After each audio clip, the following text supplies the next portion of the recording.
তবে আগে মানুষ হুক্কা খেত। তো কৌশল মনে করছে যাক পাগল যখন আসছে একটা বসতে দিয়ে আর সুন্দর একটা হুক্কা নিয়ে তামাক সেরে এনে ওনার হাতে দিয়েছে। ওনার হাতে যখন দিয়েছে হীরামন পাগলা লীলা, তো আমার ঠাকুরের লীলা প্রকাশ, যখনই হুক্কা হাতে দিয়েছে ওই হুক্কো দিয়েছে বাড়ি। কৌশলের মতো বাড়ি যখন দিয়েছে বৃদ্ধ মানুষ ওখানে পড়ে মারা গেছে। আর পার্শ্ববর্তী যারা ছিল তারা বলছে কে, আরে কৌশল কেমন হলো, বালকের মা কেমন হলো, দেখতে কী হলো, দেখে মারা গেছে। এই তো হই হুল্লো শুরু হয়ে গেছে, লোকজন জড়ো হয়ে গেছে। ওরে কী পাগল, ওরে ধরো। তাজা মানুষ বড়ই মেরে ফেলে, এরা যেমন মানুষ তেমনই হয়েছে। ওরা আসলে কত ভক্তি করে, হীরামন্ডে ভালো মন্দ খেতে দেয়, যত্ন করে, আর তার মারে মেরেছে, ভালোই করেছে। ওরা যেমন মানুষ তেমনি কাজ হয়েছে। এমনি করে ওরা বলা বলি লোকজন বলছে। আর হীরামন পাগলা কী করবে, ওখান থেকে উঠে ঘরে গিয়ে এমনি করে ঠাকুরের আসন আছে ওখানে গিয়ে ধ্যান করছে। কেউ বলছে বাল্যকাত বাড়িতে নাই, ও বাড়ি আসলে ওই পাগল ধরে থানায় এজার দিয়ে থানায় দিয়ে দেবো, কেমন পাগল তেমনি ফল দিয়ে দেবো। পাগল যদি বেরিয়ে দিতে না পারে ঘরে চতুর্ধারে লোক ঘিরে গেছে। আর এদিকে সুরেন কবিরাজ নাম করে ওই গ্রামে উনি ছিলেন। আপনারা আমরা একখানে বলি কত প্রকার লোক থাকে না, ভালো মন্দ বলে। উনি এসে বলছে কী হয়েছে এখানে, আরে মশাই কী দেখবা, দেখো তো লীলা, সকালবেলা গাভীটা মারা গেছে আর হীরামন পাগলা এসে তার মায় মারছে। তো উনি বলছে কোথায় গেছে পাগল, বলতে ঘরের ভিতর লুকোচ্ছে, ওরে ঘর থেকে বের করতে দেবো না, যখন আসবে বাল্যক বাড়িতে তখন বাল্যককে দিয়ে ওকে দিয়ে থানায় যা ডায়েরি করে দিয়ে ওর ধরাই দেবো। এমনি করে বলছে আমি একটু যে দেখি। উনি যে বলছে কি লোকজন তো জড়ো হয়ে গেছে অনেক, উনি বলছে আমি একটু যে দেখি পাগলের কাছে দেখি কী অবস্থা কেমন হয় দেখি। এখন যে ঠাকুরকে প্রণাম করে উনি বলছে পাগল তুমি তো আসলেই পাগলের বাল্যকের বাড়ি,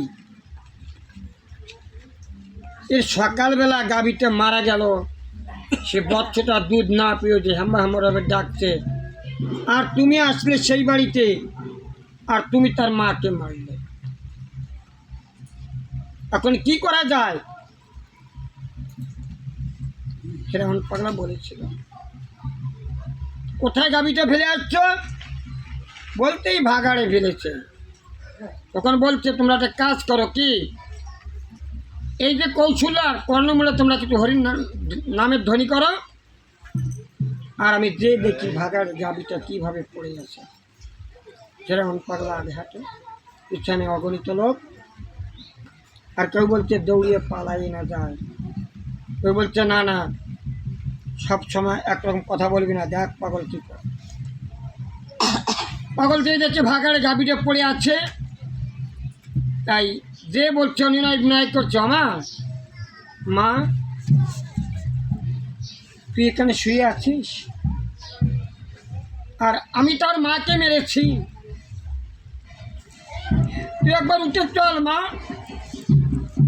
আমার বোন দুধ না পেয়ে হেঙ্গাচ্ছে, মা আমার হবে, আমি তো সহ্য করতে পারি না, তুই চল মা একবার তুই চল।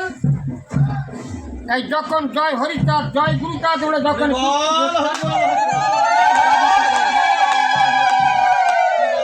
আমি যখন এইখানে দাঁড়িয়ে আছে, গাভী যখন এইখানে দাঁড়িয়ে আছে, গাভী দাঁড়িয়ে আছে, অনেক সময় তার বাচ্চাকে দুধ দিতে পারে না, মা বোঝে সন্তানের ব্যথা, পশু পাখি যে মা হয় সে বোঝে। যখন দুধের কথা মনে পড়ছে তখনই বাড়ির দিকে হেঁটে রওনা হয়েছে গাভী।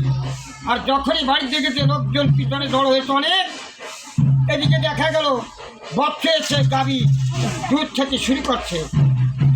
আর হীরামন পাগলা বলছে কি তোরা একটা কাজ কর, কি যে তোরা একটু ট্যাঙ্কা কাছে নি হরিনামের ধ্বনি কর, আমি দেখছি কৌশল্যার এই বালায় যায় নাকি। যখন ওই গাভী একবার মায়ের দুধ খায়, আবার একবার হীরামনের গা কাটে ভক্ত সঙ্গ করে। হরিভক্তের হেন গুণ সেদিন বয়স করেছিল ওই বৎস। আর ইধার বাল্যকের মা বাঁচিয়েছি এমন বলছে ডাঙ্কা কাঠি বাঁধা তোরা। এদিকে যখন ডাঙ্কা কাঠি বাঁধাচ্ছে হরিবল হরিবল সবাই বলছে হিরামনের মা উঠে হরি হরি বলে নাচছে। হিরামনেরা সবাই ওইদিকে তাকিয়েছি, হিরামনের কথা কেউ মনে নাই। হিরামন পাগল কোথায় কোথায় চলে যাচ্ছে তার দৃশ্য আমার ঠাকুর ইচ্ছে ছিল এখানে লীলা করে চাকরি কোনো শিক্ষা বিদ্যা লাভ ছিল না, এই ধর্মকে কেউ প্রচার করতে পারেনি। আজ আমার জাতির মাঝে শিক্ষা বিদ্যার অভাব নেই, আমি তাদেরকে অনুরোধ করবো আমার গুজরাট শিক্ষার আলো নিয়ে এসেছিল, তোমরা যারা লেখাপড়া শিক্ষার্থ সমাজকে পরিচালনা করো, তোমরা আমার গুজরাটকে ভুলো না। আমি বলবো এই মরা বাঁচিয়েছিল এরা মানে বাঁচিয়েছিল তার বাল্যকের মাকে হিরেন বাঁচিয়েছিল মরা গরু খণ্ডককে দর্শন করা। আর এইখানে আমার কথা সমাপ্ত করলাম।